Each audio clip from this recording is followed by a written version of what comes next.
শরীফ ওসমান হাদির সবশেষ খবর, সিঙ্গাপুরে জীবন মৃত্যুর সন্ধিক্ষণে হাদি। যা জানালেন চিকিৎসকরা। জীবন মৃত্যুর সন্ধিক্ষণে দাঁড়িয়ে ইনকিলাব মঞ্চের মুখপাত্র শরীফ ওসমান হাদি।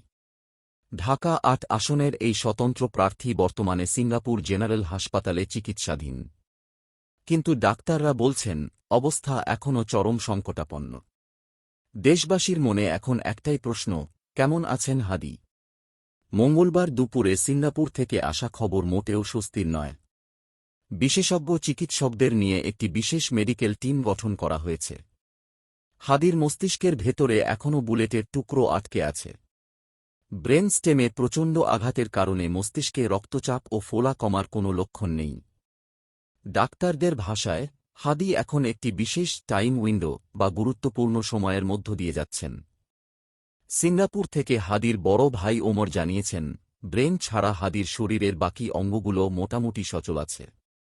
তবে মস্তিষ্কের অপারেশনের জন্য যে শারীরিক স্থিতিশীলতা প্রয়োজন, তা এখনও ফেরেনি। ঢাকা মেডিকেলের নিউরো সার্জন ডাক্তার আব্দুল আহাদ জানিয়েছেন, হাদির নিউরোলজিক্যাল উন্নতি বা অবনতি কোনোটাই এখন পর্যন্ত দৃশ্যমান নয়। অর্থাৎ তিনি এখনও পুরোপুরি অচেতন। সামাজিক যোগাযোগ মাধ্যমে হাদির জ্ঞান ফেরার যে তথ্য ছড়ানো হচ্ছে, তাকে গুজব বলে উড়িয়ে দিয়েছেন চিকিৎসকরা। ইনকিলাব মঞ্চ জানিয়েছে, হাদির অবস্থা কিছুটা অবনতির পর বর্তমানে স্থিতিশীল।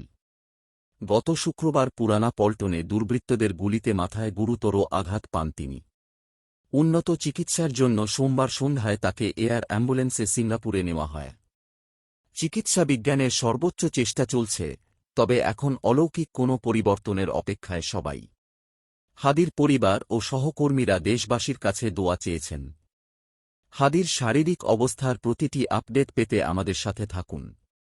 ভিডিওটি শেয়ার করে গুজব ছড়ানো বন্ধ করতে সাহায্য করুন। ধন্যবাদ।